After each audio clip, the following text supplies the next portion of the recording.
Hello there. It is Tuesday. Welcome to the JJC show. I am Johnny. This is James James. Clamp, the best ever. So, James, what do you have for us today? Wait. Let's start that again. Do it No, again. no, that's no, Do James. it again. James. That's all right. Shitting, bloody pooping. Shit. Ah, Okay, do it this is again. Start again. Because I didn't see you. Sorry. I was looking at myself. I was admiring myself. that's I good. didn't realize That's that I good. should be looking at you. All right. No, look at yourself. I'm looking at you. Go on. And No, look at you. 3, 2, 1, and action. Hello there. It is Tuesday, and we are back again for the JJC show. I am Johnny Chalkley, and this is JJ Clamsey. Hi. Greetings, everyone, citizens of the globe. James Clamp here to bring a touch of sophistication to your day. Joining me and Johnny, we'll navigate through the chaos of kerfuffles, meet a berry-clad poodle from Paris, and uncover the lessons hidden in the poetry of Robert Frost. It's the JJC show, your passport to daily entertainment and enlightenment. So, Johnny, what's the word of the day? Start us off. The word of the day, would you believe it? Given the organization of our place here, the word is kerfuffle, James. Kerfuffle, known as a commotion or fuss, especially caused by a disagreement or misunderstanding. And it is spelled K-E-R, fuffle. Ask the listeners. Ask the listeners. The listeners, well, the viewers. Often viewers, yes, listeners, any kind of any attention, in fact. No, but listen, we've got a lot of in fact, if you dispute us, because we are English, in the comments, you can tell us. And the word is spelled, I say this, Kerfuffle, kerfuffle. And any disagreements with that in the comments, please? It's a funny word, isn't it? It's a bit of a is. funny word, right? It's almost like a swear word. It is. Perhaps in Harry Potter. But or but Okay, we need to interrupt more this. serious things. We need to interrupt this right now because we got news headlines, and the news headlines, Yes. very, very important news headlines, and that is Yes.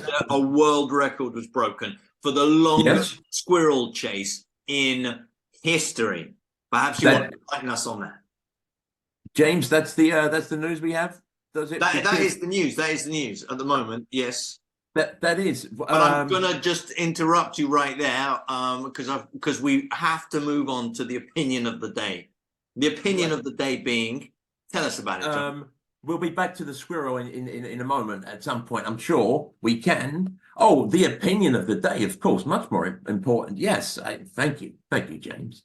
In fact, as I take a sip of herbal tea here, the philosophy of napping. I was reading The Guardian today, James, and I was reading an article on kind of the deep and philosophical. There's a link in the comments down at the bottom if you want to look at it. But it was about Albert Einstein, Winston Churchill, these guys that took power naps, right? A couple of guys I saw on the bench on a Friday night, power naps, just before the number 9 bus. But there's all these sorts of things, and I was thinking the philosophy of napping. What is it? People look at it, and look, because we like to do some serious things, in this very serious show, obviously. We've actually got a caller, and you can call us, and the link to all the numbers and that sort of thing below. But we've got a caller, James, from. Is it from Sophie from Paris? We've got a live caller on the show. Yeah, let me just connect up. Paris. Yeah, let me just connect it. Right. Yes, connect it. It's connected now. Exciting, guys. Our first caller. Yeah, I got something to say. I got something to say. That's is that Sophie from Paris now? Yeah, it's Sophie from Paris. My Sophie from poodle's Paris. fashion sense. My poodle's fashion sense is on another level. He won't leave the house without his beret. Acting like Now, a Sophie, sleuthing canine fashionista. we have someone identifying as Sophie. We have Sophie in Paris, and your noodle. Look, mate. I tried introducing him to other accessories, but like he insists on the classic beret look. You know, it's like I've got a furry French artist at home. Now, I tell you what, I know you have got a problem with that little puppy. Well, I'm and all not a that fan. sort of I'm not thing. a fan. No. Now, I tell you, I appreciate any call. And I now, just wanted you think to we know had that if my Sophie from poodle starts a Paris. I beret tell wearing you, trend, I'm going to send him to one of those wet markets. is there any way we can we come back to Barry from to Adelaide? Oh, sorry, Wait, Sophie. yeah, I pushed the button. I got rid of him. My goodness. You did. Wow. I know you connected there. I don't. But we need to move on. We need to move on from yes. Sophie in Paris. I think we need to get to the answer of the day. What was the answer of the day, Johnny? Yeah, but remind me to tell you about the note that I had for you about the connection of the call. And I don't know if it was Sophie. Just note to self, okay, to us, not to self, to you. Sorry. The answer of the day. Oh my goodness. The answer of the day was the Korean barbecue. Ah, of course it was. Make it all into a Korean barbecue. That's right. What are you saying about my poodle? What's that? I don't know. Was that Sophie? No. I don't know. We've cut Sophie off. We won't be. You did. Yeah, when he started talking about wet markets, I think when she or he, I can't remember. When Sophie started talking about wet markets, I cut her off. Well, I mean, we were trying to. Listen, guys. If you call in with any problem, we'll try and help you. It sounded like this guy. I mean, this girl had. This person had a problem with the poodles. They're all around, all accessories. There's been a big pod or something like that. And of course, we had to go to our answer of the day. Thank you, James, always for keeping me on time. And now the answer was Korean barbecue. It was related to the problem of. It was the question of the day yesterday. Right. Yes. What is Joe Biden's secret favorite little treat on the couch at Halloween? That was his little thing. But we don't always interview big things like we haven't got Joe Biden for the question next time, but we'll come to that. Have we got a question of the day for tomorrow, James? We do. In the movie, The Wizard of Oz. Yes. What does the Scarecrow want from the wizard? Answer in the comments. Now, what does now, remember the rules for everyone that you have to stay away from Google as long as possible, right? Yes. Because that's going to make this interesting. Go discuss it with your friends, your family. Get to Google at the end. Talk about if you can genuinely say you got the answer, put it down in the bottom, and we'll pull it out of a hat or a suitable vessel, or we'll just pick one.